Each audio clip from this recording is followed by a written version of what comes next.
Bismillahirrahmanirrahim. Respectable Speaker of the Day, Dr. Hina Javed, Dr. Tariq Mahmood Mia, President, Academy of Family Physicians, Pakistan, distinguished panel of experts, my worthy on-site and online. I welcome you all to this 8th module of 6 months diabetes course. I am your moderator for the day. Let me introduce myself. I'm Dr. Colonel Retired Iftikhar Hussain Shah. I'm a family physician and I have MCPS in family medicine and I'm a diplomat in diabetes mellitus as well. We start today's session. The topic of today's module is role of conventional anti-diabetic drugs in diabetes mellitus. And as you can judge from the topic, this might be one of the most important topics of this course. Our worthy speaker, Dr. Hina Javed, is HOD of Family Medicine Department of University of Health Sciences, and she is Associate Professor of Family Medicine here. She has multiple qualifications from UK, and she has a lot of academic research and clinical work experience across the 2 countries. I would request Dr. Hina Javed to please come on the stage.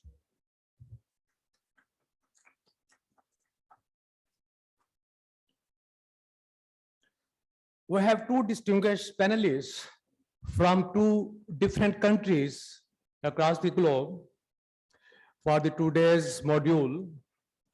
Dr. Shahla Naseem is joining us from USA. She's a senior family medicine consultant and has a lot of experience in Karachi. She's also director academic research in Fighting Diabetes Project. She's co-director and in MSc Diabetes and Endocrinology course. And she was also IDF representative in CFMP, Center of Diabetes Education. Dr. Shahla, we know you are in USA, and in USA it is late night, and we are extremely thankful for joining us at this hour. We are extremely thankful to you. Our second panelist is Dr. Abdul Jalil Khan. He is joining us from UK. He is a senior family medical physician working in NHS UK. He is also currently leading the family medicine department of Khyber Medical University in Pakistan. We welcome Dr. Dr. Jalil Khan. Now, I would request Dr. Tariq Mahmood Mia, President of Pakistan Academy of Family Physicians, और मैं इनके बारे में सिर्फ इतना ही कहूँगा कि ये हमारी पाकिस्तान की मेडिकल कम्युनिटी का वो सितारा है, दरख्शंदा सितारा है, जिसकी रोशनी ना सिर्फ पाकिस्तान बल्कि पूरी दुनिया में इस वक्त फैल रही है। और मैं तो जब भी देखता हूँ 24 घंटे में, मुझे लगता है उन्होंने अपने आप को फैमिली फिजिशियंस के लिए वक्फ कर दिया हुआ है, और आज उनकी पूरी दुनिया में हर जगह जहाँ भी फैमिली फिजिशियंस हैं उनको जाना जाता है और उनकी इज्जत की जाती है। इनके साथ हमारी डॉक्टर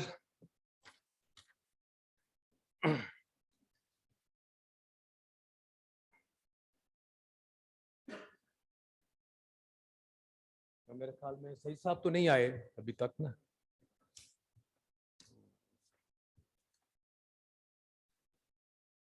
तो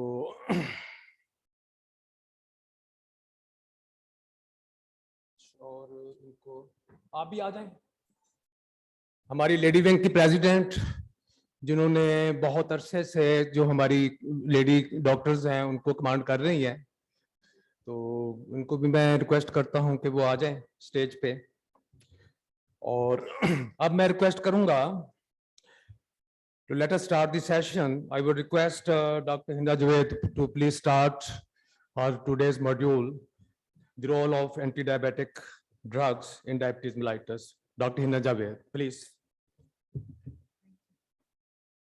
Thank you very much, organizers को, and well done for choosing the tagline "Defeat Diabetes," and this is what we need.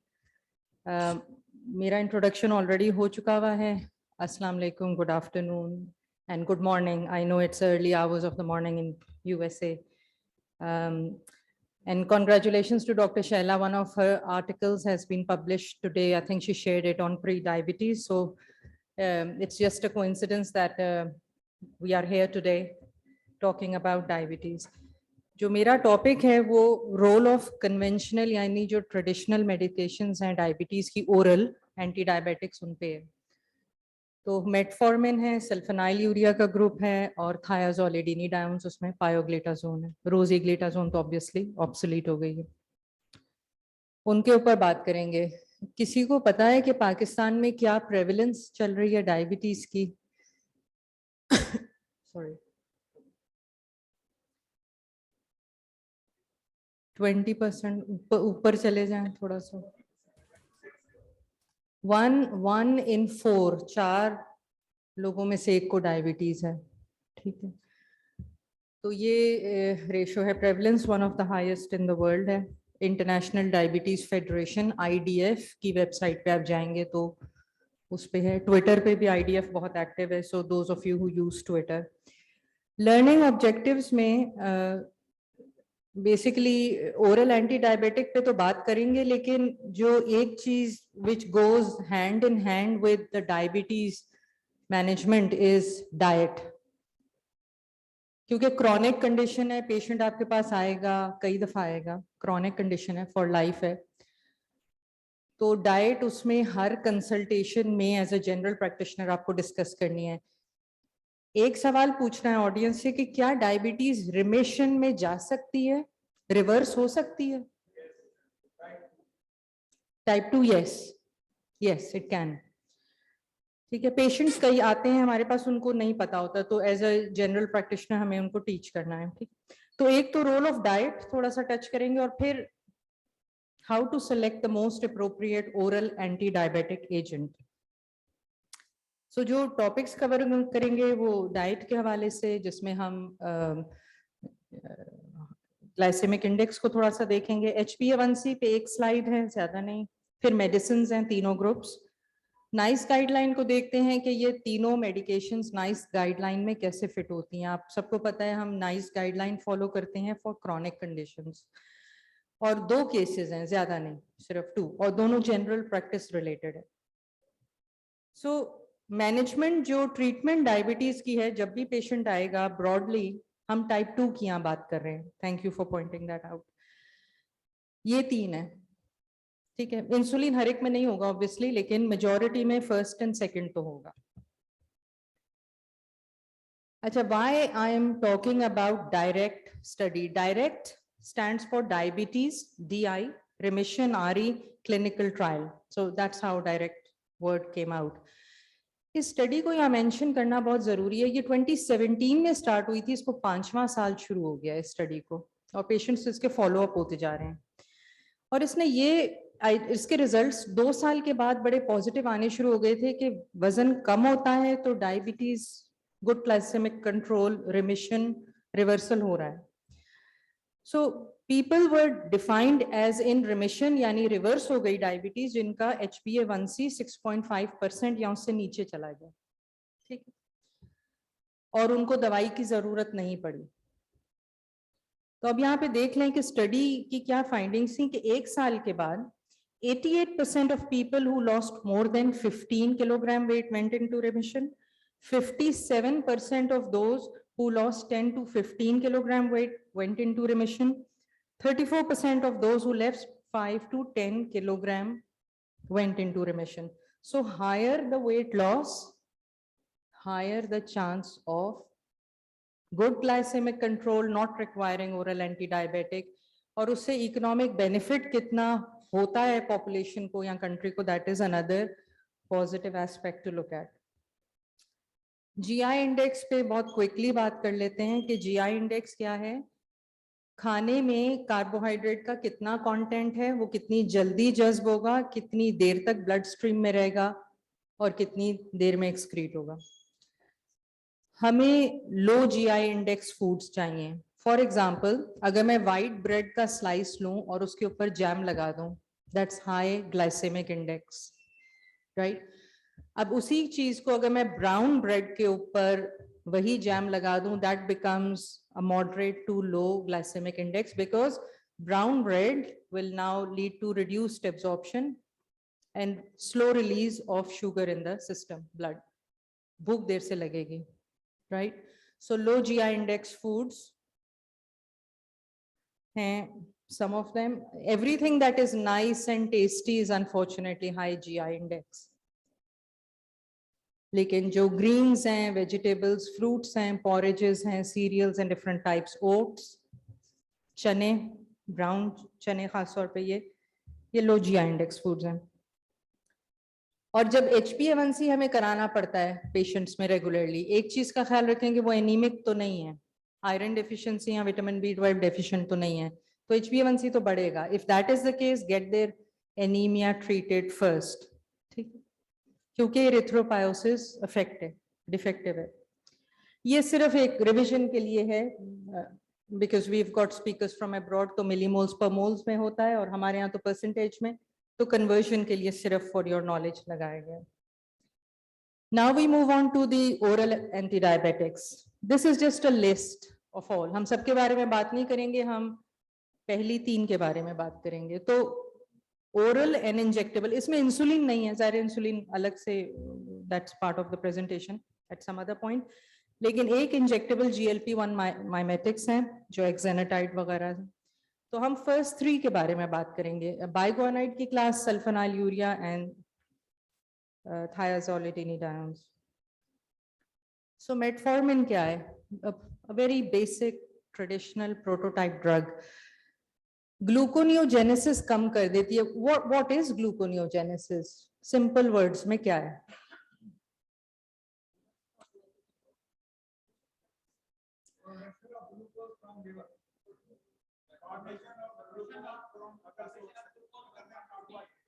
Sorry, एक वक्त में एक सर आपसे पहले शुरू कर दी। एग्जैक्टली, ग्लूकोनियोजेनेसिस है, ठीक है। सो नॉन ग्लूकोज सबस्ट्रेट है, उससे आपने ग्लूकोज बनाया, ये आपकी बॉडी करती है, लिवर में होता है। सो अब नॉन ग्लूकोज में क्या आ सकता है? अमाइनो एसिड्स आ सकते हैं, फैटी एसिड्स आ सकते हैं, उनसे आपने बॉडी ने ग्लूकोज बना लिया, तो ये उसको लिवर के अंदर स्टॉप कर रही है। और दूसरा इसका एक्शन पेरिफेरी में है, increase uptake of glucose utilization in the periphery, ठीक है। क्योंकि इंसुलिन नहीं है आपके पास, तो ब्लड से निकल के सेल में नहीं जा सकता शुगर।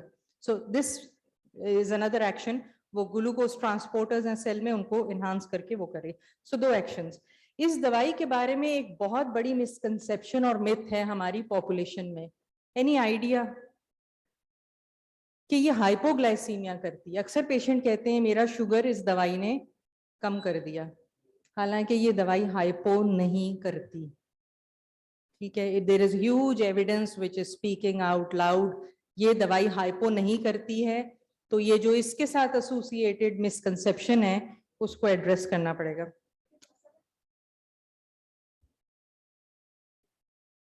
सॉरी, पेशेंट्स क्या कहते हैं? भूख ज्यादा लगती है, that is a different thing. या भूख का ज्यादा लगना इज अ डिफरेंट थिंग। वो फिर बहुत सी और चीजें भी देखनी पड़ेंगी, उनका थायराइड स्टेटस, उनका स्ट्रेस के लेवल्स, उनका कोई वर्कआउट जिम करते हैं। The thing is madam, general practice की ब्यूटी ये है कि हमें उसको पेशेंट जो भी कमेंट देता है या सिम्टम देता है, उसको एक्सप्लोर करना पड़ता है। वाई थोड़ा सा 30 सेकेंड 1 मिनट लगा के एक्सप्लोर करना पड़ता है। सो ब्लैंकेट स्टेटमेंट्स पेशेंट्स तो दे देते हैं, लेकिन हमें उसी में से फिर मीनिंगफुल आउटकम निकालना होता है। So one size fits all तो नहीं हो सकता, एवरी डायबिटिक इज डिफरेंट, तो उसकी डिफरेंट इंडिविजुअलाइज्ड केयर जो हम कहते हैं वो देनी पड़ेगी। But I am happy to discuss the case after this, ठीक है। डोज है 250 milligram to 2 gram in 24 hours, that's the dose range.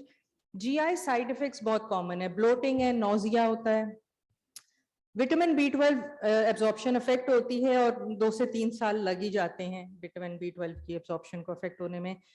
और लैक्टिक एसिडोसिस करता है, तो डिहाइड्रेशन की कंडीशंस में, renal impairment, chronic kidney disease में, EGFR अगर कम हो रहा है, क्रिएटिनिन बढ़ रहा है, तो फिर डोज को एडजस्ट करना पड़ता है। अच्छा, अगर पेशेंट्स आपने मेटफॉर्मिन स्टार्ट कर दी है, तो GI साइड इफेक्ट्स को मिनिमाइज करने के लिए हम क्या कर सकते हैं? Obviously this is a very useful medication. First line है, पेशेंट कुछ दिन बाद आके GI साइड इफेक्ट्स की कंप्लेन कर रहा है। Before you change to another medication, इस दवाई के साथ हम क्या कर सकते हैं? खाने के दौरान, ठीक है। और स्टैंडर्ड या एक्सटेंडेड रिलीज दिए जा सकती है जी। दूसरा ऑप्शन ये है कि आप लो डोज पे स्टार्ट करें, आप 500 पे स्टार्ट करके 1-1 हफ्ते के बाद इंक्रीमेंट करेंगे, तो फिर भी GI साइड इफेक्ट्स कम हो जाएंगे, ठीक है। So before you completely change and move on to another medication, उस दवाई में देख लें ऑप्शन क्या है हमारे पास available, okay. Because if you run out of the medications, it's a chronic disease, patient तो हर दूसरे दिन भी आ सकता है। अच्छा, अगर पेशेंट को मेटफॉर्मिन नहीं दी जा सकती, so what are the options? Gliptins दी जा सकती हैं, सल्फोनाइल यूरिया दिया जा सकता है, thiazolidinedione में पायोग्लिटाजोन दी जा सकती है। सो अगर नाइस गाइडलाइन की फर्स्ट स्टेप को ही देखें, तो उसमें फिर ये ऑप्शंस आ रहे हैं, राइट। अच्छा, मेटफॉर्मिन क्योंकि लैक्टिक एसिडोसिस करती है, तो anybody with severe hepatic failure, severe renal failure और कार्डियक फेलियर, उसमें डोज एडजस्टमेंट करनी पड़ेगी। Still use it, but dose adjustment और कॉशन के साथ। तो डोज को रिव्यू करना है। अगर क्रिएटिनिन ऑलमोस्ट 1.5 पे आ गया है, ठीक है, 1 पॉइंट उससे ऊपर जाएगा तो आप स्टॉप करेंगे, 1.72 तक जा रहा है तो स्टॉप, क्योंकि फिर लैक्टिक एसिडोसिस के चांसेस बढ़ जाते हैं, because you are not able to excrete the metformin, renal excretion है इसकी मेनली, ठीक है। या दूसरी चीज EGFR है, 45 से बिलो पे कॉशन, 30 से बिलो पे स्टॉप, ठीक है।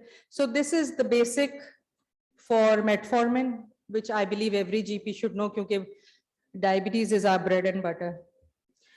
सो ये आपकी रिवीजन के लिए है, रेफरेंस रेंज लगाई हुई है क्रिएटिनिन की। मेन में क्योंकि मसल मास ज्यादा होता है, क्रिएटिनिन थोड़ा सा अपर रेंज उसकी 1.2 तक है, वेमेन में up to 1, and normally GFR is more than 90 provided there is no structural abnormality in the kidney, यानी उस पर कोई सिस्ट या कोई और हाइड्रोनेफ्रोसिस या पॉलीसिस्टिक नहीं है। आई डू अपोलोजाइज, ये ब्रांड की प्रमोशन नहीं हो रही है, लेकिन मुझे दवाइयों शो करनी थी डिफरेंट टाइप्स में, तो इसलिए मेटफॉर्मिन में इसमें स्लो रिलीज भी है आपकी, एक्सटेंडेड रिलीज है, तो मुख्तलिफ कंपनीज की मुख्तलिफ उसमें आती हैं। डोज 24 आवर्स में 2 ग्राम ही रहेगा, अगर आप स्लो रिलीज भी दे रहे हैं, आप 1000 मिलीग्राम ट्वाइस डेली दे सकते हैं, ठीक है। सल्फोनाइल यूरिया पे आ जाते हैं।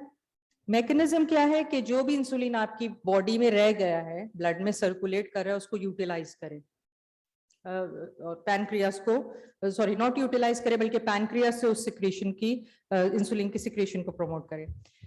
The worst side effect is hypoglycaemia. अब जो लॉन्ग एक्टिंग सल्फोनाइल यूरियाज हैं, जो आगे मैं लिस्ट में दिखाऊंगी, उसमें थोड़ा सा रिस्क ज्यादा होगा हाइपोग्लाइसीमिया का, क्योंकि अगर एक दवाई का असर 12 घंटे या 24 घंटे है, तो फिर हाइपोग्लाइसीमिया का रिस्क ज्यादा है, पर्टिकुलरली एल्डरली पॉपुलेशन, जिनको कार्डियक प्रॉब्लम भी हो सकता है, रीनल इम्पेयरमेंट भी हो सकती है, उनमें कॉशन के साथ यूज करना है। और अगर हाइपो हो जाता है और patient long acting sulphonyl urea पे है, तो डू बेयर इन माइंड के he may be heading towards the hospital, तो जब आप उसकी कंसल्टेशन करें सेफ्टी नेटिंग में बता दें। ओबेसिटी में नहीं दे सकते, हेपेटिक इम्पेयरमेंट में अवॉइड करना है, लेकिन रीनल इम्पेयरमेंट में रिव्यू करना है, बिकॉज इसकी एक्सक्रीशन लिवर से हो रही है। So hepatic impairment, we have got lots of hepatitis C, people lead, it leads to cirrhosis, hepatocellular carcinoma. तो sulphonyl urea helps with postprandial glucose more than fasting. तो अगर किसी का postprandial कंट्रोल नहीं हो रहा, you can use sulfonyl urea there. ये slide important है because this is your evidence base. We don't practice this in Pakistan in the sense कि हम सल्फोनाइल यूरिया को बहुत ज्यादा यूज करते हैं। इसका यूज ग्लोबली या वो कंट्रीज जहाँ पे प्राइमरी केयर बहुत वेल स्टैब्लिश्ड है, वहां पे बहुत ज्यादा मिनिमाइज्ड हो गया है, because it's not one of the most effective choices. और उसकी वजह ये है कि ये जो तमाम ट्रायल्स हैं, मैंने सारी ट्रायल्स के नाम लिखे हुए हैं, कार्डियोवैस्कुलर डिजीजेस, CWATS ट्रायल है, उसमें एम्पाग्लिफ्लाजोन है, outcome trial, LEADER trial, CANVAS, SUSTAIN, HARMONY, इन सब ने ये शो किया है कि sulphonyl urea is associated with increased risk of cardiovascular complication and all cause mortality, जिसमें MI आ जाता है, एंजाइना आ जाता है, ischemic heart disease broadly and cerebrovascular accidents आ जाते हैं. So there are plenty of trials. It is not one of the top choices for diabetes control any longer, क्योंकि आपके पास बेहतर ऑप्शन आ गए. SGLT2 inhibitors का नाम आपने सुना होगा, dapagliflozin, empagliflozin. रिसर्च ने ये शो किया है कि दे आर मोर इफेक्टिव. अगर पर्टिकुलरली किसी पेशेंट को कार्डियोवैस्कुलर इश्यूज हैं तो उसमें वो ठीक है. ये एक लिस्ट है सल्फोनाइल यूरियाज की और उनके ड्यूरेशन ऑफ एक्शन और डोजेस के ट्वाइस डेली हैं कि थ्राइस डेली हैं. तो आप देख सकते हैं कि 24 to 72 आवर्स तक भी कईयों का इफेक्ट लास्ट कर रहा है. Chlorpropamide is the longest one actually, लेकिन आपके पास शॉर्टर एक्टिंग भी हैं, जैसे ग्लिपेजाइड है, टोलब्यूटामाइड है, glimepiride is up to 24 hours. तो शॉर्ट एक्टिंग भी हैं. You can choose the short acting ones, particularly in elderly patients who are diabetic. और अगर कोई ड्राइव करता है तो उसको तो बहुत ज्यादा काउंसलिंग की जरूरत है. Ideally not the best choice for those who drive particularly long distance या हैवी व्हीकल ड्राइवर्स हैं, क्योंकि अगर रोड पे हाइपोग्लाइसीमिया हो जाएगा then there is a problem. This is a similar thing. इसको थोड़ा हमने और कंसोलिडेट कर दिया है. So just for remembering, glibenclamide and glimepiride long acting है, gliclazide and glipizide is short acting. ठीक है. Maximum dose is in 24 hours लिखे हैं. Again, no promotion of brands, just to show you that some of the ones available in Pakistan.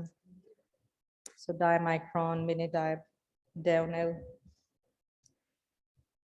अब हम अपना third agent जो pioglitazone है, रोजीग्लिटाजोन has been obsolete because of cardiovascular side effects, so वो available नहीं है. In fact, metformin is the only biguanide available. बाकी जो उसकी क्लास में थी वो भी withdrawn हो गई हैं मार्केट से for same reason. So pioglitazone reduces peripheral resistance. So it doesn't act centrally in the liver, it acts in the periphery. Dose up to 45 milligrams in 24 hours.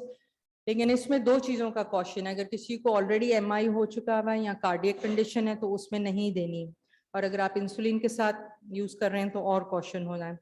और अगर किसी को माइक्रोस्कोपिक और मैक्रोस्कोपिक हीमेटूरिया है या ब्लैडर कैंसर का risk है तो उसमें this is a no go area. You can't prescribe it. This is option is out for us. Again some of the brands available. It's easy to remember. जिन्होंने भी पायोजर इसका नाम रखा है, I think it's Hilton Pharma, so it's easy to remember. Pakistan में I think locally there are about 700 pharmaceuticals. और अगर उनका एक प्रोडक्ट भी हम याद रखें तो कितने ब्रांड नेम्स याद रखने पड़ेंगे, इमेजिन. अच्छा, अब इसकी प्रैक्टिकल एप्लीकेशन नाइस गाइडलाइन के थ्रू देख लेते हैं कि जो हमने 3 एजेंट्स पढ़े हैं उनके क्या वे do they fit in. So NICE guideline जो डायबिटीज से रिलेटेड थी, एडल्ट टाइप 2 डायबिटीज की, वो 2015 में थी, but it's been updated literally 2 days ago. So it's हमने दवाई कब शुरू करनी है? 6.5% से. लेकिन ये नहीं कि पहली रीडिंग 6.5% आ जाए तो ओरल एंटी डायबिटिक स्टार्ट कर दें. आपने पेशेंट को एक ऑप्शन देना है, वो क्या है? Lifestyle management. और कितनी देर देंगे उस लाइफस्टाइल को पेशेंट को? कितना सेफ होगा? कितना टाइम दें? 3 months. Why 3 months? आ सकती है अगर पेशेंट कोशिश करे तो, because it's a behaviour change. Any behaviour change takes some time and 3 months is a reasonable time to change somebody's behaviour. That's what it is basically.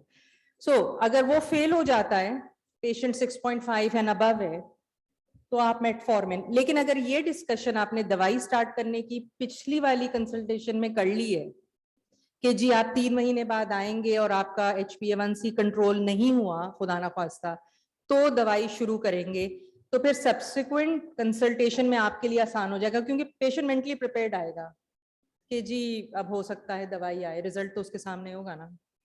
ठीक है. सो ये है जी.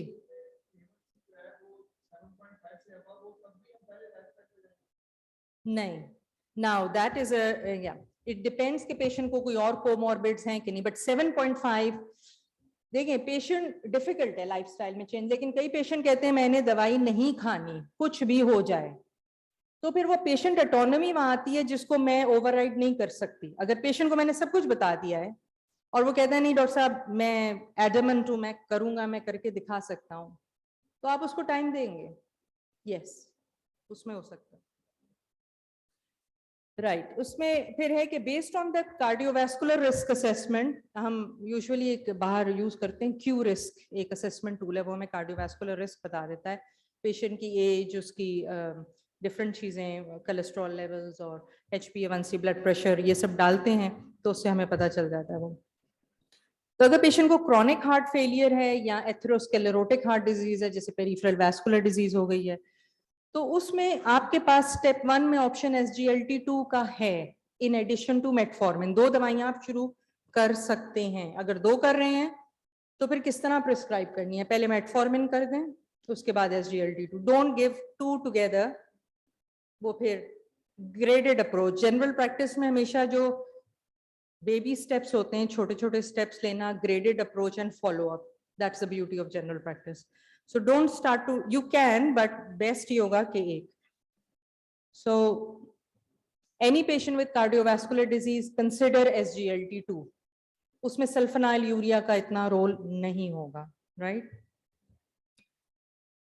उसके बाद ये कि ये वही बात आ गई कि आपने अगर ड्यूअल थेरेपी देनी है तो वन आफ्टर द अदर, पहले एक दवाई इंट्रोड्यूस करें, और मेटफॉर्मिन की है तो 500 पे स्टार्ट कर लें, वीकली उसको इंक्रीज करें, जब वो एक स्टेबल पोजीशन पे आ जाए फिर इंट्रोड्यूस SGLT2. तो उसमें टॉलरेबिलिटी भी आ जाती है.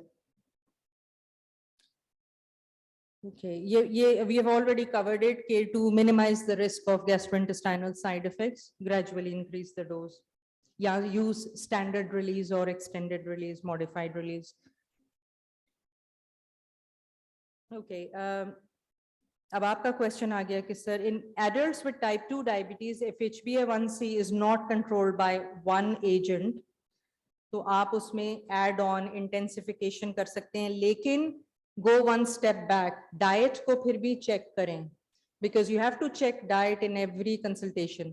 कई पेशेंट्स 4 ओरल एंटी डायबिटिक पे हैं, इंसुलिन पे हैं, HbA1c 10% एंड अबव है. यू रियली क्वेश्चन के जी यहाँ क्या हो रहा है. फिर जवाब आता है मैं सूखी रोटी खाता हूँ या खाती हूँ, मैं चीनी तो खाती नहीं हूँ. I mean, and then you wonder, is your body producing sugar on its own? It's coming from somewhere ना. Where is it coming from? So वो जो मैंने इसीलिए अभी जो DHQ क्लिनिक में हमने अपना फैमिली मेडिसिन का क्लिनिक स्टार्ट किया, वहाँ पे डाइटिशियन बिठा दिए. ये डिफिकल्ट सवाल और उनके जवाब लेने के लिए डाइटिशियन को बिठा दिया है, और फिर वो, क्योंकि वो आधा घंटा तो आपका चला जाता है सिर्फ डाइट एक्सप्लोरेशन में. सो जनरल प्रैक्टिस में इतना टाइम हम एक एक पेशेंट को तो नहीं दे सकते. और रीइंफोर्स करना है HbA1c को. ठीक है जी. Okay, for first line drug treatment in adults with type 2 diabetes, अगर मेटफॉर्मिन आप यूज कर ही नहीं सकते, वो ऑप्शन आउट हो गया है, तो आपके पास अब क्या है फर्स्ट स्टेप में? ये सारे ऑप्शंस हैं, लेकिन SGLT2 इनहिबिटर्स प्रेफर्ड होगा विद दोज विद कार्डियोवैस्कुलर. ठीक है. So you have got 4 options.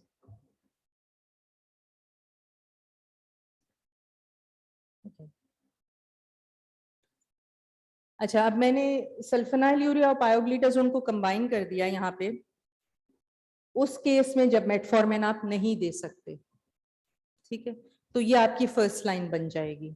लेकिन जो बाद के 2 पॉइंट्स हैं वो सिर्फ ये कह रहे हैं कि जो हाई रिस्क कार्डियोवैस्कुलर हैं उसमें SGLT2 को आपने प्रेफरेंस देना है. अगर कोई टेक होम मैसेज है तो एक ये है, right? SGLT2 can help you lose wait.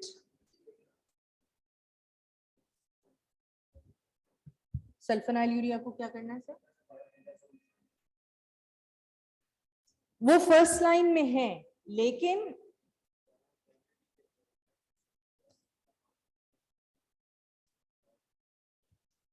हाँ, obesity, diabesity is a term. Sir ये गाइडलाइन कह रही है, एविडेंस बेस्ड है, गाइडलाइन कह रही है, बट गाइडलाइन ये भी कहती है कि individualised patient care acting in the best interest of the patient. Option है आपके पास, ठीक है, यूज कर सकते हैं, लेकिन ये ठीक है.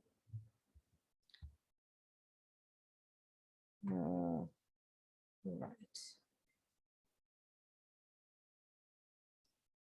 Okay, I think it's repetition of the same thing which we have covered. It's an option for adults with type 2 diabetes if monotherapy. पहले तो था कि अगर मेटफॉर्मिन यूज नहीं कर सकते और अगर मेटफॉर्मिन काम नहीं कर रही, 2 ग्राम पर डे दे भी दी और फिर भी नहीं कर रही और आपने एक और एजेंट ऐड करना है, तो again you have these options. You have the option of sulfonylurea and pioglitazone. Obviously, you choose it to suit the patient. I'll be coming towards the end of my presentation. I've got 2 cases to discuss. So, दोनों general practice focused cases हैं. ठीक है, वो discuss करते हैं, and then we'll move on to the panelist. So, 43-year-old male, type 2 diabetic, poorly controlled for 5 years. Sees GP for a blood test. अब वो दवाइयां क्या ले रहा है? 1500 मिलीग्राम या 1.5 grams metformin. His HbA1c is almost 8%. BMI is overweight है, 27 है BMI। पेशेंट अपने रिजल्ट्स पे नाखुश है और वो अपनी बात कह रहा है कि मैं मीठा तो खाता ही नहीं हूँ। However, after being explained the complications of poorly controlled diabetes, वो एडमिट करता है कि वो रात को उठ के मीठा फ्रिज में से खोल के खा रहा है। ठीक है, वो कहानी घर घर की कहते हैं ना, ये ऑलमोस्ट वही है। सो क्या करेंगे? He also has symptoms of low mood। क्या करेंगे यहाँ पे? और कोई बीमारी नहीं है, ब्लड प्रेशर नहीं है, स्मोकर नहीं है, कोलेस्ट्रॉल नहीं है, हार्ट फेलियर नहीं है, रीनल इम्पेयरमेंट कुछ भी नहीं है। आप जीपी हैं, आप क्या करेंगे?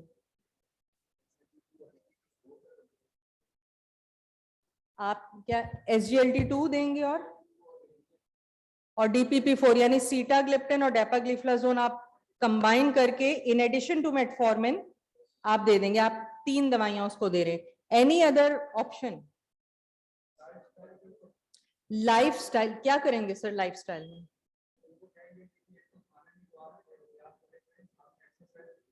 खाने में एहतियात करें, एक्सरसाइज करें। दूसरा ऑप्शन? Any other? रात को उठ के फ्रिज खोल के मीठा ना खाएं। तीसरा ऑप्शन? और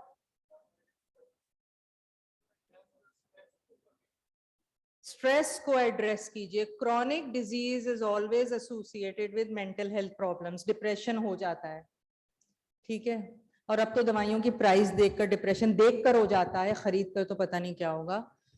तो वो हो रहा है, depression is there. Any chronic disease, देखिए पेशेंट हमारी काउंसलिंग को बाय नहीं करेगा जब तक उसकी डिप्रेशन आप सॉर्ट नहीं करेंगे। मैं खड़े होकर यहाँ पे बहुत लंबी भी उसको काउंसलिंग कर दूंगी, वो नहीं ऑन बोर्ड नहीं आएगा, वो नहीं फॉलो करेगा, बिकॉज ही इज डिप्रेस्ड। वो मीठा इसीलिए खा रहा है, that is his coping mechanism. Depression में हमें मीठा पसंद होता है, हम खाते हैं बिकॉज वी फील हैप्पी, खुशी देता है वो। आपने अक्सर देखा होगा हमारे यहाँ लोग जब डाइट को आप एक्सप्लोर करें, पूछ लें ऐसे सवाल, मीठे में क्या पसंद है? डॉक्टर साहब मैं जलेबी खाता हूँ। यानी मिठाई का कोई ना कोई कंटेंट वीक में एक दफा से ज्यादा खाया जाता है, and that is taken as a norm. और एक सवाल बड़ा शानदार है जिसका जवाब उससे भी बड़ा शानदार है कि चाय में चीनी कितनी डालते हैं? नॉर्मल। जवाब आता है नॉर्मल। वो नॉर्मल एक्सप्लोर करने के लिए जितना टाइम लगता है वो एक और चीज है, मतलब 4 चमचे भी किसी के लिए नॉर्मल हो सकती है। So this patient does need counselling, और ये एक कंसल्टेशन में पॉसिबल नहीं है, ये एक से ज्यादा भी हो सकती है। सही जवाब है कि पहले डिप्रेशन को एड्रेस करें, उसका मीठा ठीक हो जाता है तो ठीक है। Do not rush into adding oral anti-diabetics very quickly because you will run out of your options. You need the options on your side. ठीक है? Case number 2।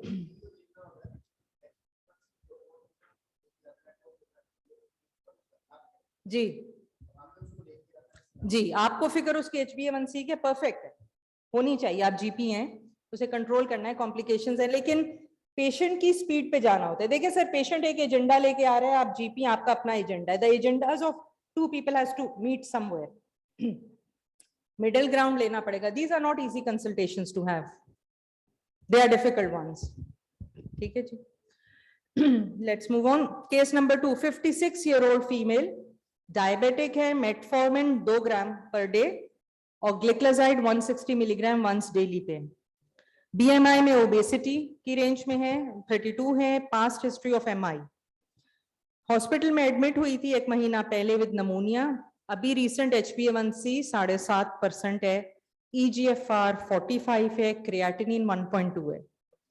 घर से फास्टिंग टेस्ट करा के लाई है ग्लूकोमीटर पे और रीडिंग्स आपके आगे हैं। फास्टिंग उसका 120, 125, 140 है। डॉक्टर साहब सो गए जी, चलें। सॉरी, क्वेश्चन बहुत बोरिंग है, मैं उसकी जिम्मेदारी लेती हूँ, आई डू अपोलोजाइज। लेकिन ये आखिरी स्लाइड है, इसके बाद रेफरेंसेस एंड थैंक यू, उसके बाद कुछ भी नहीं है जी। मुश्किल सवाल है, फैसला उससे भी मुश्किल।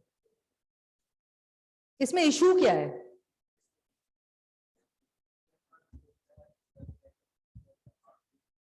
EGFR एक तो कम है जी, 60% से कम है, 60 जो भी यूनिट्स हैं उससे कम है मेल्स पर। कार्डियोवैस्कुलर प्रॉब्लम भी है, पास मेडिकल हिस्ट्री सिग्निफिकेंट है जी, BMI भी बढ़ा हुआ है, शुगर भी इतनी ज्यादा अच्छी नहीं है, ठीक है। फास्टिंग 130 तक चलें एक्सेप्टेबल होती है, लेकिन और चीजें भी हैं, इससे भी ज्यादा बढ़ सकती है। और जी नमूनिया भी 1 महीना पहले हुआ हुआ है जी, क्या करेंगे? आप डॉक्टर हैं, मरीज इंतजार कर रहे हैं, डॉक्टर साहब कुछ बताएं।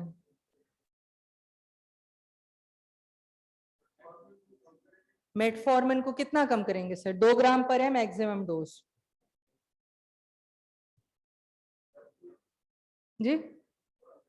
1 चलें, आपने 50% रिडक्शन कर दी, ठीक है। अभी स्टॉप करने वाला तो EGFR नहीं है, अगर 30 से कम होता हम स्टॉप कर देते लैक्टिक एसिडोसिस के लिए। अभी हम डोज रिड्यूस कर देते हैं जी। SGLT2 दी जा सकती है जी, रीनल फेलियर में दी जा सकती है, क्रोनिक किडनी डिजीज में दी जा सकती है, इस EGFR पे भी दी जा सकती है, that is one option. Gliptin भी दी जा सकती है, mild to moderate renal impairment में दी जा सकती है, ठीक है। ये ऑप्शंस हैं। ग्लिक्लाजाइड का क्या करेंगे? 160 मिलीग्राम पर है, बंद कर देंगे।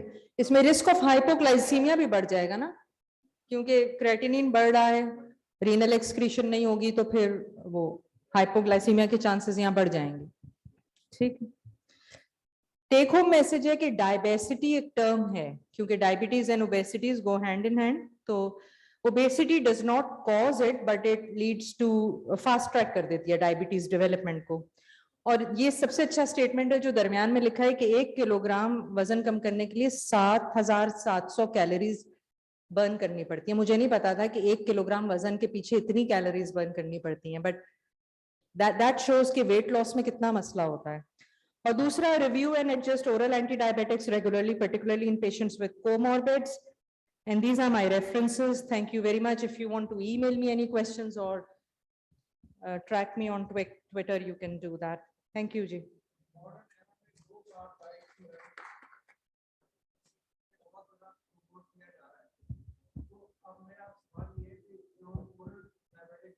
जी सर, जी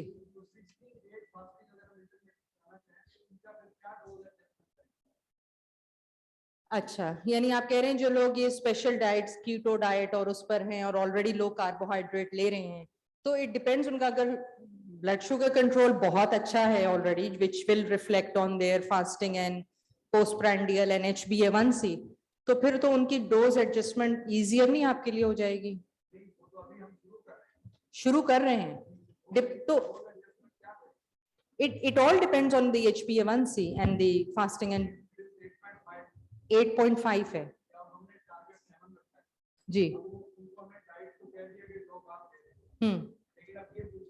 अगर हम उनको कहते हैं कि जी ओवरनाइट फास्ट करें, आप रात 8 बजे आपने लो कार्ब डिनर लेना है या नो कार्ब डिनर लेना है, और सुबह आपने जब उठने के बाद जो है 12 बजे आपने ब्रेकफास्ट लेना है, तो उस वक्त हम क्या डोज एडजस्टमेंट करें जो अगले 8 घंटे जो उसमें डाइटिंग की विंडो रखनी है जी, वो हमारी डाइट की जो उनकी एडवाइस है वो अपनी जगह है। सपोज वो पेशेंट मेटफॉर्मिन पे फॉर इंस्टेंस, नंबर 1, तो उसका तो 6 से 8 घंटे है, तो हम उसको डोज जो है रिड्यूस डोज से शुरू कर लेंगे। What will guide you in adjusting the dose is the patient blood sugar levels, ठीक है। तो अगर पेशेंट के blood sugars already well controlled हैं और वो ऑलमोस्ट हिट कर रहा है 8.5 से, वो 1 महीने बाद 8.2 पे आ गया HbA1c पे, तो जो भी उसका डोज है, you are gradually going to reduce it with the caution कि जो आप कर रहे हैं वो कंटिन्यू करते रहें, क्योंकि जब पेशेंट ड्रग का डोज कम ले रहा है तो फिर उसकी जिम्मेदारी बढ़ जाती है टू कंट्रोल व्हाट ही और शी ईट्स, ठीक है जी। ये मेटफॉर्मिन तक तो ठीक हो गया जी, लेकिन सल्फोनिल यूरिया अगर देने हो तो वो तो 24 आवर्स एक्शन में है, उसके क्या करेंगे? वो डिपेंड करता है, आपने अगर शॉर्ट एक्टिंग ली है, सपोज आपने ग्लिक्लाजाइड लिया है जिसका duration of action about 6 to 8 hours है, और वो कितने डोज पे, let's if we bring up that slide, gliclazide पे 40 मिलीग्राम्स ले रहा है अ डे, तो 40 मिलीग्राम्स तो ऑलरेडी बेसिक मिनिमल डोज है, उसको आप मजीद क्या रेट, लेकिन अगर पेशेंट को उसकी वजह से हाइपो हो रहा है तो you can reduce it to 20 milligrams, but then उसका भी इफेक्ट मिनिमल ही होगा। सो अगर बहुत अच्छा कंट्रोल है तो the question is, does he need the medication? Can he come off the medication? Second question ये है कि एसजीपी जो हम ड्रग्स दे रहे हैं वो ग्लाइकोस यूरिया करते हैं और चांसेस ऑफ इन्फेक्शन जो है वो ज्यादा हो जाता है, जी, तो उसको इन्फेक्शन को प्रोहिबिट करने के लिए, प्रिवेंशन के लिए कोई सात चीज मेडिकेशन दे सकते हैं? SGLT2 में यही होता है ना कि ग्लूकोज ज्यादा एक्सक्रीट हो रहा है, पॉलीयूरिया हो रहा है, यूटीआई होता है, उसमें प्रिवेंट तो उसको नहीं कर सकेंगे, लेकिन उसको हाइड्रेशन इंप्रूव करने का ही कहेंगे। और जब उसकी ब्लड स्ट्रीम के अंदर शुगर कम हो जाएगी because of the medication control और द डाइट कंट्रोल, तो ये इफेक्ट भी कम होगा। लेकिन जब आप पहली दफा प्रिस्क्राइब कर रहे हैं तो पेशेंट को ये बताना पड़ेगा कि यू नहीं, कैन, उसमें हम सिट्राल का या यूरिन अल्कलाइनेशन के लिए कुछ दे सकते हैं? There is no evidence to support the use of सिट्राल का, no. Thank you. My name is Dr. Asif Chana, okay? I'm from Bahawalpur, okay? My question indeed, it is a very informative lecture. I traveled all the way from Bahawalpur to Lahore. Welcome to Lahore. Yeah, of course. My question is, any oral antihyperglycemic agent that cause general aches and pains, Causes what, sorry? aches and pains. Aches and pains? Yeah. Oral anti-diabetic?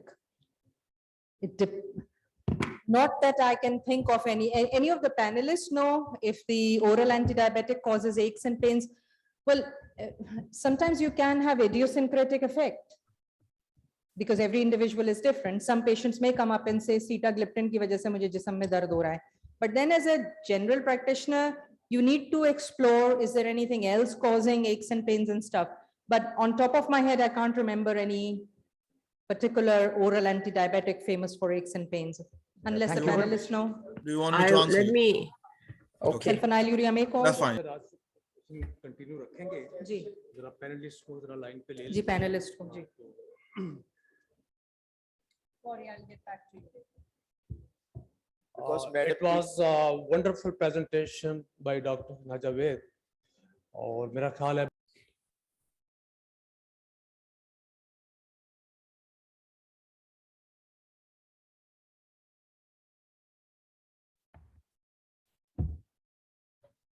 Nazim रात के 4 बजे हमारे साथ हैं इस वक्त, तो we are extremely thankful. Dr. Shaila Naseem, are you hearing me? जी मुझे अब आपकी आवाज आ रही है, बीच में कुछ देर के लिए गायब हो गई थी। इसे आवाज ऊंची करेंगे। I would like to have your comments on this presentation. I think it was very sweet and short and sweet, very concise and focused, and I think very useful for the family physicians. Interestingly, we also the question of aches and pains. Basically, other than the medicinal effects, aches and pains can also be there when diabetes goes uncontrolled. So whenever the blood sugar is high, a person feels lots of aches and pains. So this should also be kept in mind, rather than, if we just jump to the side effects of the medicines, first look at his condition. How much is his sugar when he is complaining of aches and pains? There's a very high tendency for people to correlate their symptoms or whatever they are feeling with the medication that they are taking. That's the easy way out, because nobody wants to take onus for his uncontrolled diabetes. अब अगर आपने 2 प्लेटें बिरयानी की खा ली हैं, तो वो that is definitely going to cause aches and pains. But since we never counsel them that if you eat too much, it is also going to increase your blood sugar, and this is what you're going to feel. So they just, conclude that it's because of the medication. So I think in diabetes, one of the main factors is counseling. If the patient is appropriately counseled, the compliance becomes better, and he will listen to us better rather than blaming. And then there is another tendency of doctor shopping, because उससे आराम नहीं आया मैं उसके पास चला गया था, उससे आराम नहीं आया मैं उसके पास. So we have all to look at that aspect also. तो ये सारी चीजें दिमाग में रखनी होंगी. But we also have to, I agree with Dr. Abdul Jalil Khan that yes, there are some medications which do cause aches and pains, but उसका भी rationale देखना होगा कि वो कितने बड़े डोज पे है जिसकी वजह से उसको aches and pains हो रहे हैं. Thank you so much.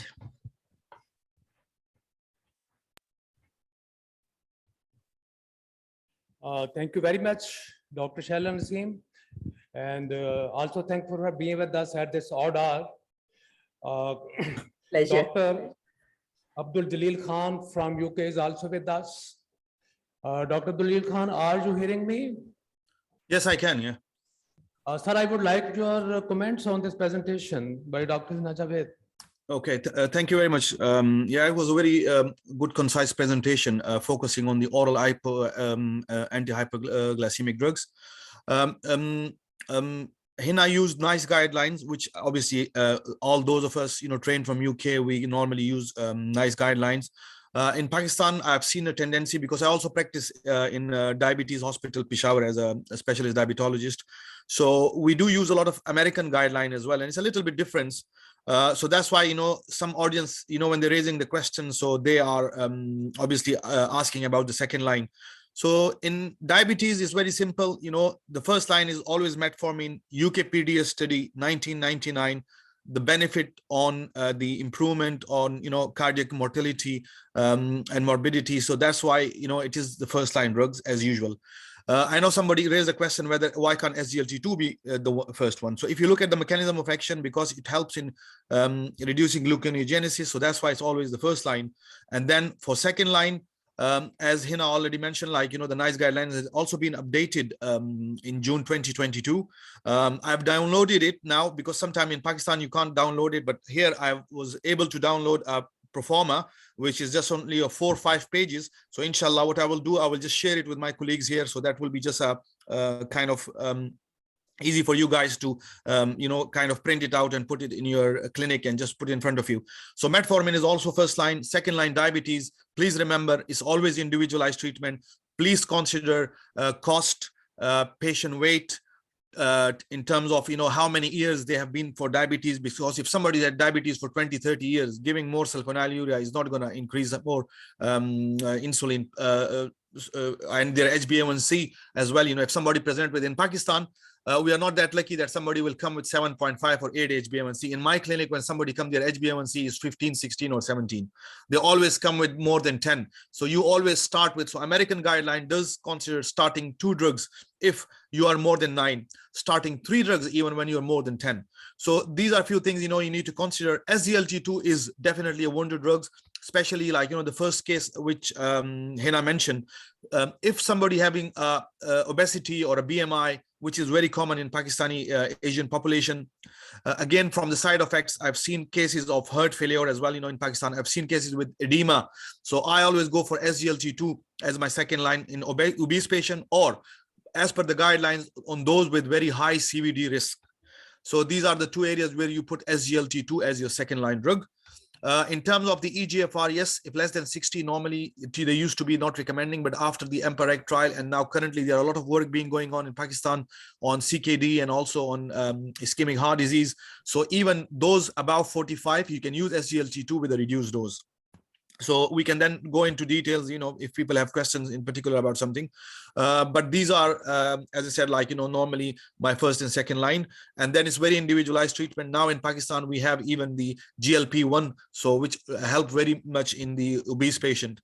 But as I said, if somebody have diabetes for 20 years and they are presenting with HbA1c for 14, 15 years, the only important thing I would suggest, even in type 2, is early insulinization. In Pakistan, I have noted that even our doctors, GPs, specialists, we are very much reluctant, to start insulin, even the patient. So early insulinization, explaining it to the patient, especially when they have CKD, they have ischemic heart disease. So we need to, as a family physician, we need to encourage them. We need to ensure that they have to do, start thinking about insulin. And now insulin is available, in it's kind of long acting, and there are multiple options. Obviously, this session was not in the remit of insulin. So these are a few key factors, from health promotion and prevention point of view, which is very important for the family physician. Yes, thank you very much. Thank you very much, Dr. Abdul Jalil Khan. I would request Dr. Shaila Naseem and Dr. Abdul Jalil to remain with us as we open the question answer session. Dr. Shaila, are you with us? Yes, I am with you. I think she has left. No, Dr. I'm there. With us? I'm there. You are with us. Thank you. एक सवाल आया है, chronic diabetes mellitus में सेक्रेटागोल्स का role कम हो जाता है, प्लीज इस पे कमेंट कीजिए।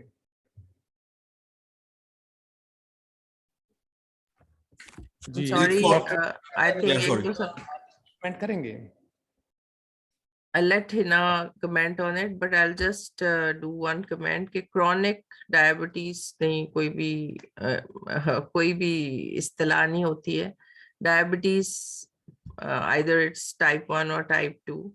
So I would pass it on to Dr. Hina. सेक्रेटागोल का रोल जो है वो क्रॉनिक डायबिटीज मेलाइटिस में कम हो जाता है। ये माइक है, इसको ऑन कर दीजिए। सॉरी, क्वेश्चन ये था कि सेक्रेटोगोग्स का रोल कम हो जाता है डायबिटीज में।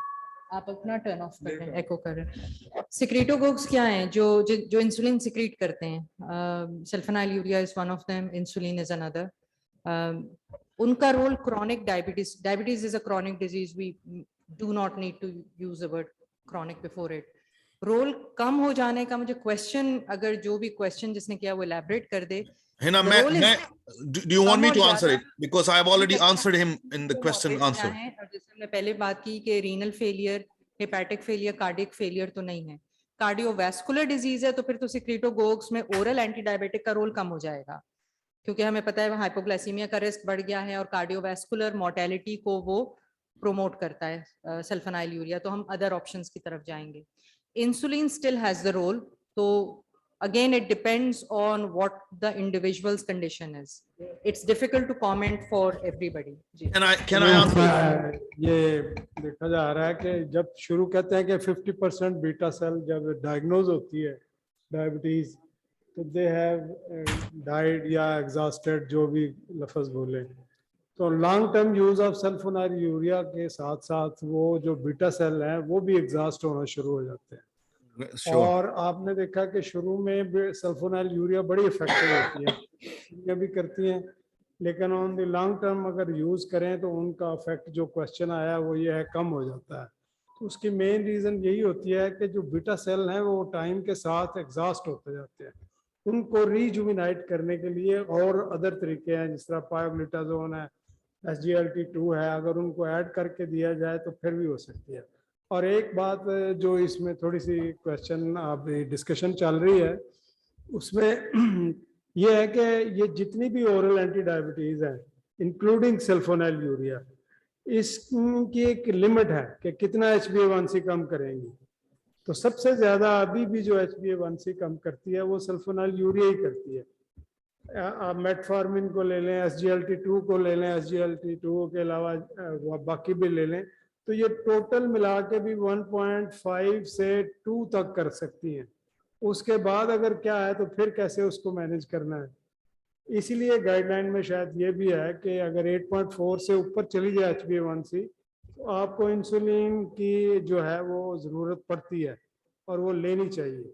ये सारा कुछ करके आप लाइफस्टाइल मॉडिफिकेशन भी कर लें, ये तीनों चारों दवाइयाँ भी दे लें, उसके बाद अगर आपकी HbA1c 8.4 से ऊपर है तो आपको ओरल जो है वो काम नहीं करेगा। लेकिन यहाँ पर थोड़ा सा ये इख्तिलाफ है कि पहले ये कहा जाता था कि 50% बीटा सेल्स कौन, लेकिन अब जो लेटेस्ट कुछ बुक्स आ रही हैं वो कहती हैं कि बीटा सेल्स जो हैं वो मास्क हो जाते हैं, वो उनमें जो है फैट डेपोजिशन हो जाती है। अगर आप इसको थोड़ा सा रेस्ट देंगे तो वो रीजुवेनाइल हो जाते हैं, दोबारा बीटा सेल जो है वो दोबारा सेक्रीट करते हैं। वही तो बात है ना, आप लाइफस्टाइल चेंज नहीं करेंगे, वो उसको लाइफस्टाइल भी चेंज करना पड़ेगा, उसको डेड कह दें, एग्जॉस्ट कह दें, मास्क कह दें, जो मर्जी लफ्ज बोले। लेकिन मसला ये है कि सल्फोनाइलयूरियाज को इसलिए कि देखिए वो अब आगे जाके वो जो है वो उसी पाथवे पे इस्तेमाल कर रही है कि वो इंसुलिन को वहां से इंक्रीज कर रही है।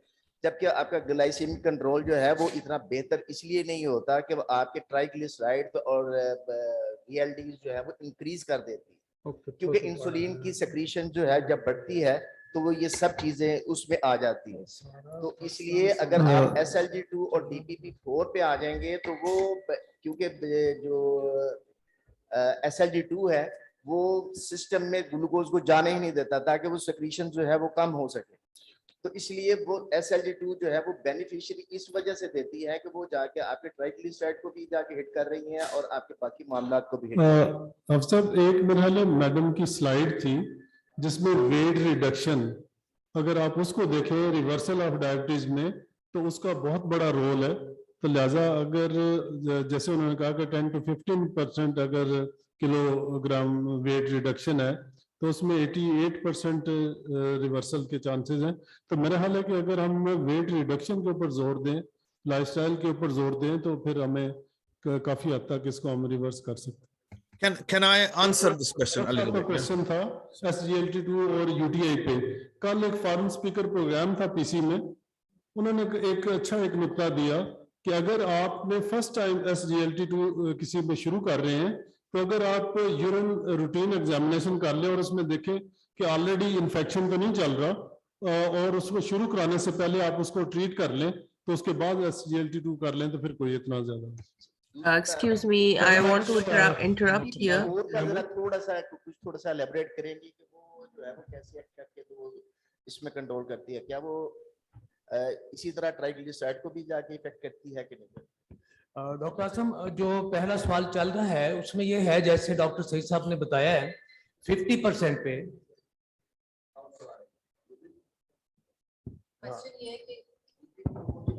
क्वेश्चन अगर मैं रिपीट कर दूं, आपने ये कहा है कि क्या DPP4 ट्राइग्लिसराइड्स को अफेक्ट करता है? Is that the question? As far as I'm aware, it doesn't affect triglycerides. It can cause pancreatitis, लेकिन triglycerides को affect नहीं करता. But I can double check with the panelists, guys, if you are aware कि sitagliptin, vildagliptin triglycerides बढ़ाते हैं? नहीं, not that I know of. आप unmute कर लें अपना. You know, it's not बढ़ाते नहीं है, it would rather reduce it, because with the mechanism should be कि जब वो आपका ग्लूकोज कम होगी, triglyceride normally Dr. Jaleel, are you with us? जी जी जी, can you hear me? Can you hear me? Hello, I'm talking. I Can't can hear hear you, you, Dr. Jaleel, can't Jaleel. hear I think Shaila can hear me, but you guys can't hear us for some reason. Hello, Unmute कर लें. जी doctor Abdul ji. Jalil Khan, I am here. आपसे मैं एक सवाल करना चाहता हूँ। जी, जी। अभी हम जो बात कर रहे हैं कि 50% बीटा सेल जब रह जाते हैं तो उस वक्त डायबिटीज अपीयर होती है, जी हाइपोग्लाइसीमिया शुरू हो जाता है।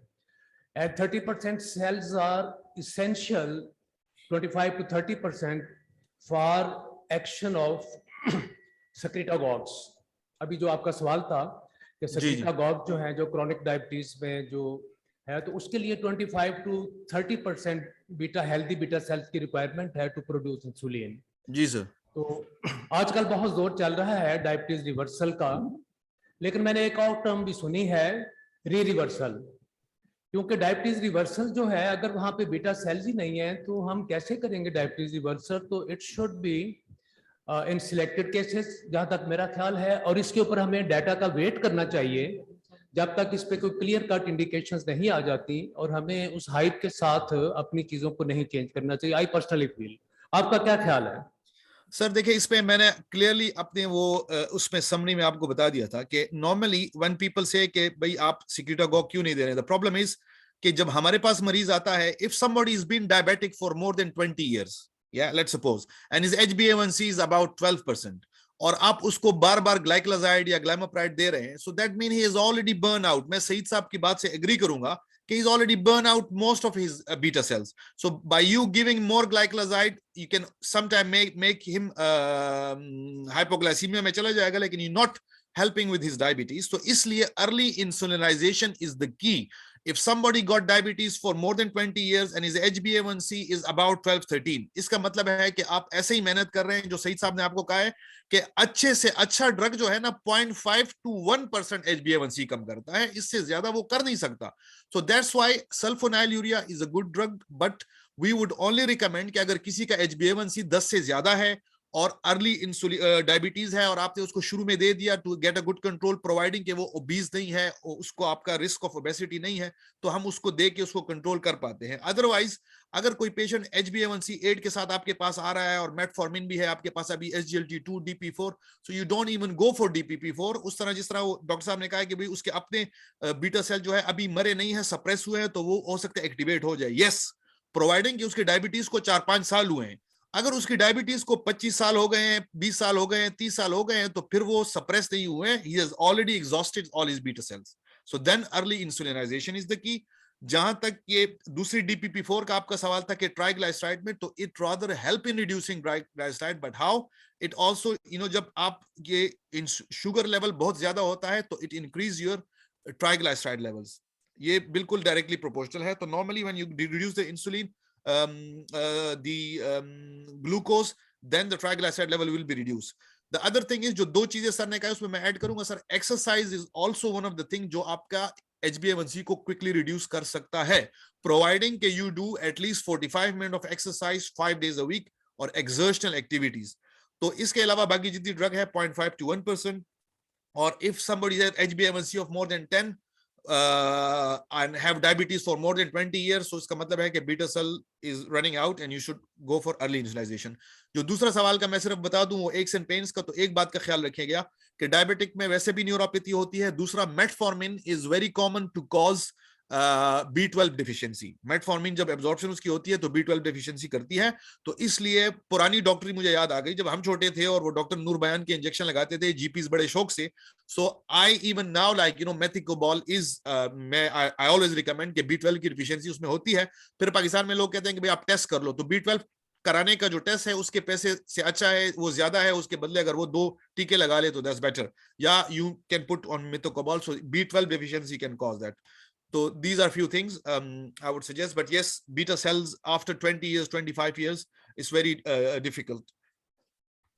So my question again, can we add this oral anti-glycemic agent with insulin? Pardon? Okay. Do you want Gigi? Any anti-glycemic with insulin? Yes, normally in type 2, if somebody is also already taking medication and diabetes ko uske itne saal nahi hue कि he's run out everything, so I normally keep all the medication on. Only medicine I would like to stop is sulfonylurea, because Pakistan में risk है, उतनी मरीज observe नहीं कर सकता. Otherwise diabetes type 2 में जो है insulin is an add-on treatment. Otherwise, rest of the medication I normally continue. You can continue that unless the patient want to keep the medicine के वो individualized treatment है, he doesn't want to take too many tablets. So I normally stop sulfonylurea, but other medication I keep on. But if patient want to stop everything and the cost का reason हो and you're not putting him only on a long acting, but rather you are putting him on a mixed insulin, then I will stop everything but keep metformin, because metformin जो है वो sensitize insulin sensitivity को improve करती है. And that's why, yeah, agar both obese patient hai, to insulin can be an add-on drug also with the oral hypoglycemic, and insulin can be an add-on drug along with the GLP-1, especially in obese patient. But I personally, guideline even UK में यहाँ पे हम even sulfonylurea भी stop नहीं करते अगर patient की बहुत अच्छी अवेयरनेस है और सब कुछ है ताकि उसके इंसुलिन डोज कम रहे. लेकिन पाकिस्तान में to be on the safe side, patient की वो एजुकेशन पॉइंट ऑफ व्यू से या हाइपोग्लाइसेमिक अवेयरनेस नहीं है, चेक नहीं कर सकती, तो I normally stop sulfonylurea but keep the other drugs unless cost का इश्यू है या EGFR उसका बहुत कम हो गया है और वो ऑलरेडी DPP4 मुझे बंद करनी है या मुझे ऑलरेडी SGLT2 बंद करानी है. But I try to keep metformin as much as I can unless EGFR is less than 30. जी चलो, sorry, I just What's the prevalence of diabetes mellitus in UK? it's Is it increasing? it's very much increasing. Again, we have a lot of Asian population here. We have Eastern European population here. So it's still 9 to 10%, not like Pakistan where it is now. Unfortunately, the new diabetes study says 17 to 18%, but usme bhi a lot of pre-diabetic were hidden. So in Pakistan, it's gone up to 25% now. Again, same in UK is more than definitely 10 to 12%. Plus is a lot of growing Asian population in Eastern European. So usme kafi zyada hai. Thank you very much. Any other question from the audience?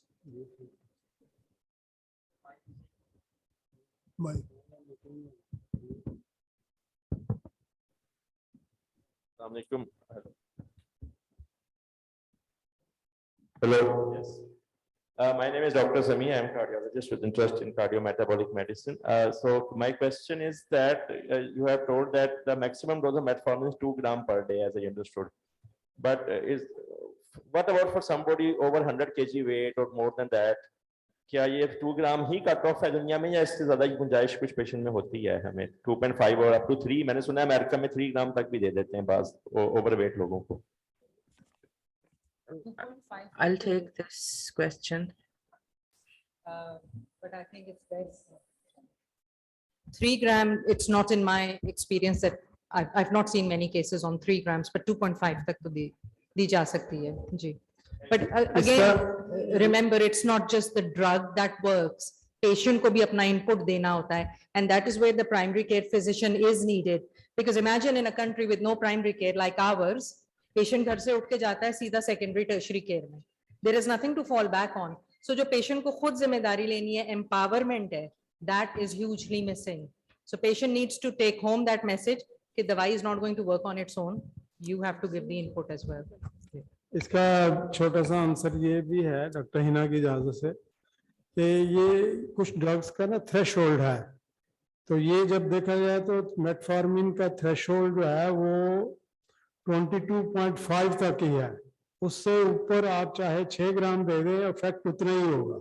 जिस तरह आप cardiologist हैं, लासेक्स का एक threshold है, तो लासेक्स आप उतना जितना मर्जी ठोक दे उसको इफेक्ट उसका उतना ही होना है.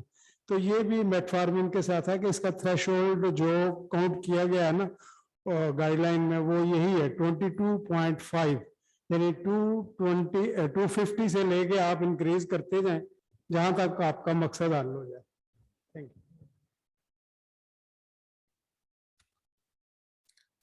यू. सर उसमें यही है कि ब्रिटिश तो 2 ग्राम से ज्यादा नहीं रिकमेंड करते, लेकिन अमेरिकन गाइडलाइन में कुछ ना कुछ वो एक्स्ट्रा डाल देते हैं, तो वो 2.25 उन्होंने डाल दिया. ठीक है, लेकिन नॉर्मली आपने जैसे it was a very good answer Saeed कि दैट्स अ थ्रेशोल्ड. नॉर्मली जो endocrinologist my friends you know I have even checked with them few times, 2 grams if it's not the same is with glimepiride.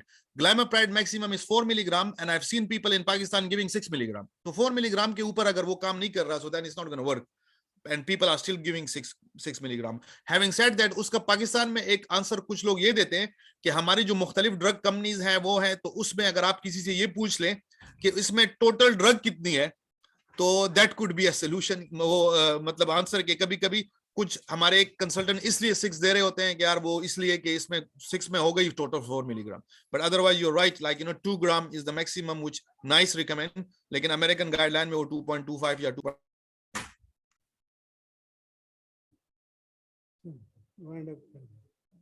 मियां साहब ने बुलाओ. और question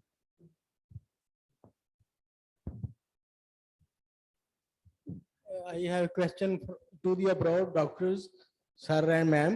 कि जो with the passage of time we have narrowed down the fasting and 2-hour postprandial blood sugar level. Is it logical? नीचे लाते आ रहे हैं और मरीज बढ़ते जा रहे हैं, ये सही कर रहे हैं हम, ये ठीक है? I would like to answer this one. देखिए एक इख्तलाफ रहा था हमेशा अमेरिकन डायबिटिक एसोसिएशन और IDF का on this one, on the cut off value. और अल्लाह बख्शे हमारे उस्ताद हमेशा ये कहते थे कि डॉक्टर समद शेरा कि ये इंजीनियर्ड है, लेकिन जो भी आपको वैल्यूज नजर आती हैं, ये बैठे बिठाए तो नहीं लिखी जाती. There is a whole evidence base that goes into that.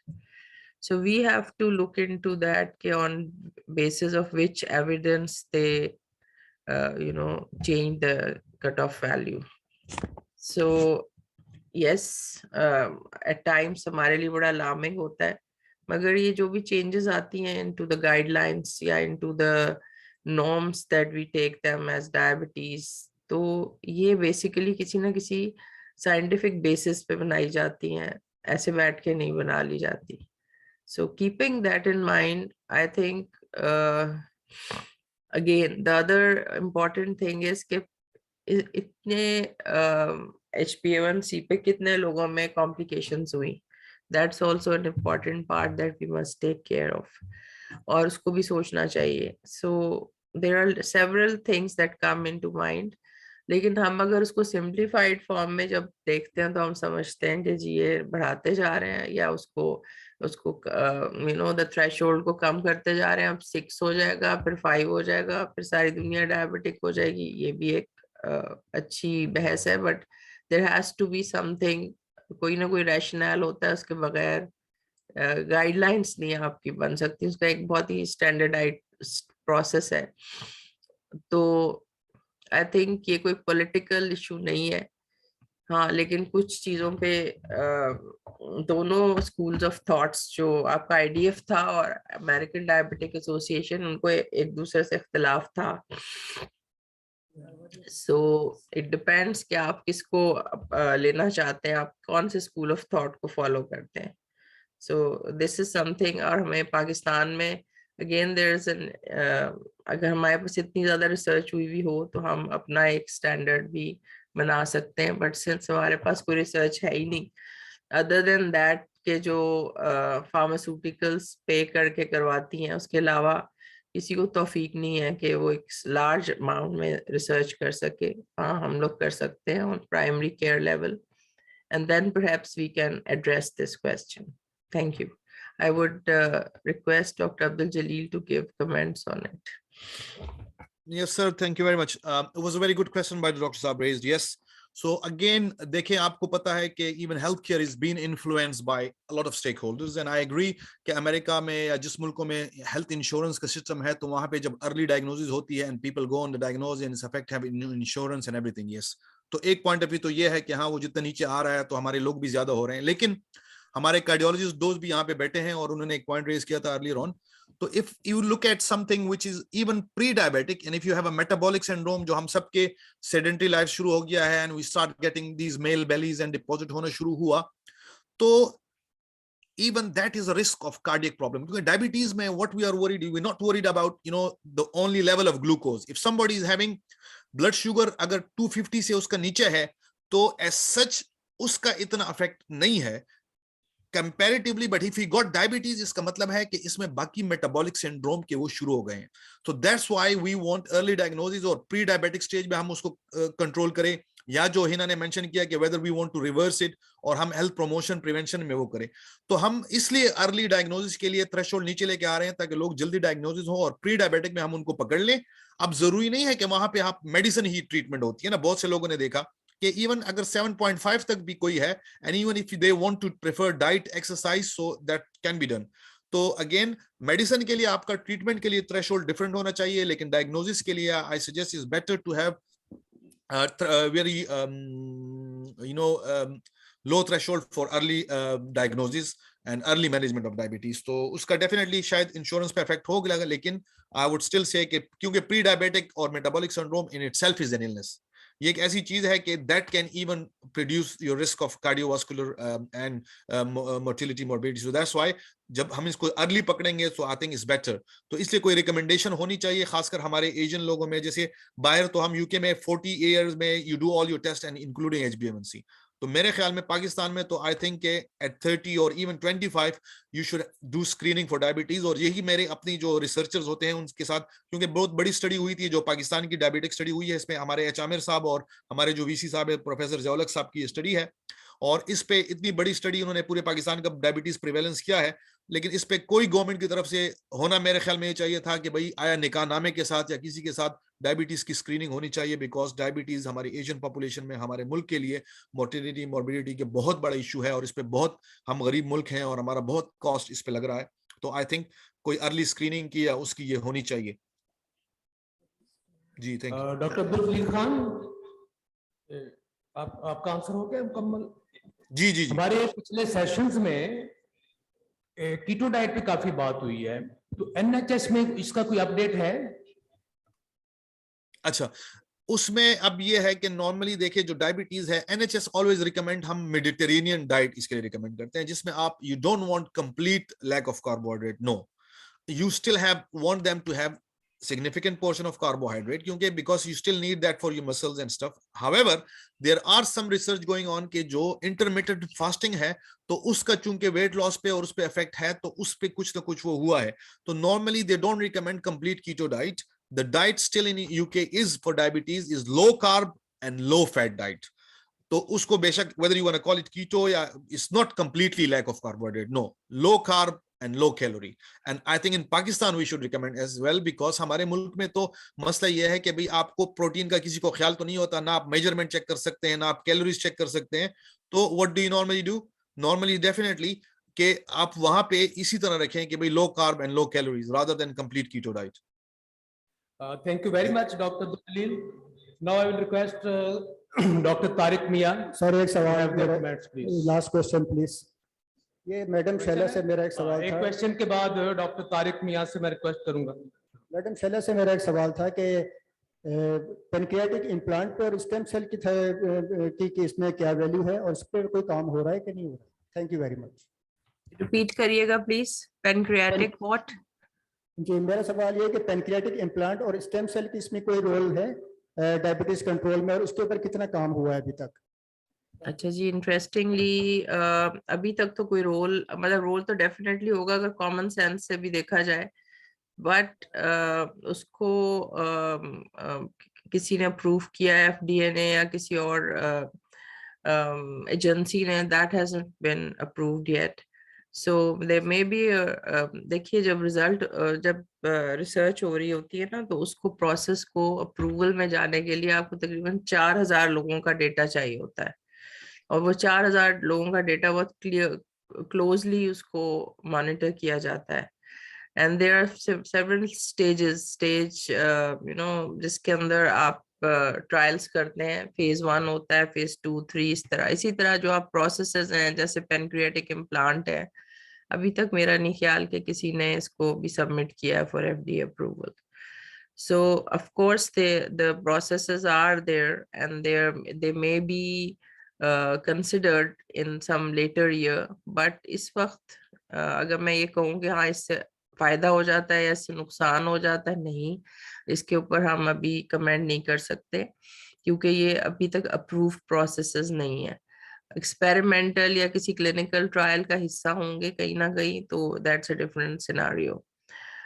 किसी गाइडलाइन का भी हिस्सा नहीं है नेचुरली, जब वो प्रॉपर अप्रूवल में ही नहीं अभी तक आए हैं। अलबत्ता there is a lot of quackery practices go on in different areas, क्योंकि वो कहीं से एक स्टडी का कोई टुकड़ा उठा लेते हैं लोग और फिर उसके हिसाब से अपनी एक क्लिनिक बना लेते हैं। हमारे मुल्क में ये बहुत आम है। सो आई थिंक जब तक कि कोई स्टैंडर्डाइज प्रोसेस नहीं है और उसको कोई प्रॉपर एजेंसी एफडीए है या ईएमईए है वो उसको अप्रूव नहीं करती है, it's better not to go into it. लेकिन यस, कॉमन सेंस के साथ लाइक अगर हम देखें तो yes it may have role, but उसके प्रोज एंड कॉन्स क्या होंगे, कितना अरसा बंदे को दवाओं पे रहना होगा, आपको इम्यून सप्रेसेंट्स लेना होंगी नहीं लेना होगी विद द ट्रांसप्लांट्स, तो ये सारी चीजें जो है ना, और कितने अरसे तक लेनी होंगी, what are the other comorbids that can be caused by these processes, ये सारे जब तक determine नहीं होंगे we cannot comment clearly on it. Thank you so much. I will just add quick one. UK में they did around 150 people on type 1 diabetes. They did the islet cell transplant. I had one patient registered with my practice. लेकिन जैसे doctor Shaila ने कहा कि फिर वो immunosuppressant ले रही थी, they still needed a little bit low dose of insulin तो इसलिए it's not recommended, still like in a research stage and UK में वो कर रहे हैं, but it's still not diagnose as a cure for diabetes, अभी तक नहीं है। इसी तरह वो इनहेल इंसुलिन का कोई एफडीए ने अप्रूवल दिया था, उसका भी अभी तक कोई क्लियर वो नहीं आया कि, but so that still all in research process, but not considered as a cure for diabetes yet. Last word, I want to just to add, diabetes is no more disease. It is change in lifestyle. So that is very important. We encourage people and the patient that this is no more disease, it's change in lifestyle. और दूसरी चीज doctor साहबान जो बाहर online मौजूद है, बहन को कहना चाहूंगा कि डायबिटीज की बेस्ट मैनेजमेंट जो है वो पाकिस्तान में हो रही है। कैसे कि ना यहाँ पे आटा है, ना यहाँ पे चीनी है, ना यहाँ पे पेट्रोल है।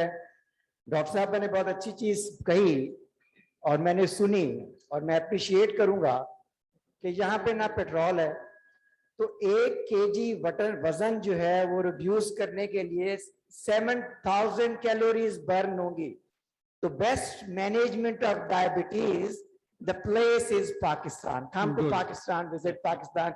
Your diabetic will be managed very well. 2 रोटी की जगह 1 रोटी खाएं, 3 कप की जगह 1 कप चाय का पिए। 1 कप चाय का पिए, बिल्कुल sir. Management of the diabetes and the longevity. Thank you very much. Thank Sir, you. next 6 months तक आधी population का वजन वैसे ही कम हो जाना है जी। Dr. Tariq, please offer your concluding remarks. Dr. Shaila Naseem and Dr. Dalil, thank you very much.